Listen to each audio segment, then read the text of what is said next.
Jeesuse kõnelust Nikodeemusega.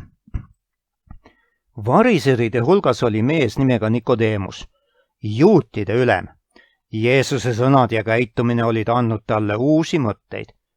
Öövaikuses läks ta Jeesuse juurde, et temaga vestelda. Ta ütles: Rabbi, see tähendab õpetaja.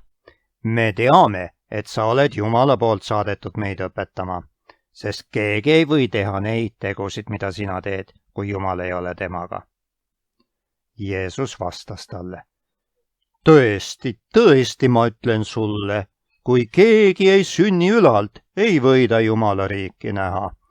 Nõnda, nagu Mooses kõrbes vaskmao vaia otsa tõstis, nõnda peab ka inimese poeg puu külge riputatama, et igaühel, kes usub temasse, oleks igavene elu. Nikodeemus ei mõistnud, kuidas see võib toimuda. Kuidas võib inimene teist korda sündida? Me mõistame seda nii, et kui me sünnime maapealsesse perekonda, saame maapealse elu. Jumal tahab, et iga inimene sünniks uuesti Jeesuse Kristuse kaudu ka tema perekonda. See tähendab, et ta saaks endale puhta südame ja omaks igavese elu pärast surma tema juures taevas.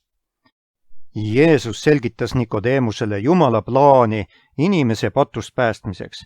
Ta ütles: Sest nõnda on Jumal maailma armastanud, et ta oma ainusündinud poja on andnud, et ükski, kes temasse usub, ei saaks hukka, vaid et temal oleks igavene elu.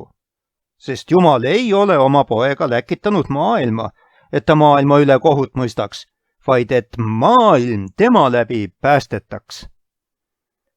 Piiblis on selles kirjutatud Johannese evangeeliumi 3. peatükis.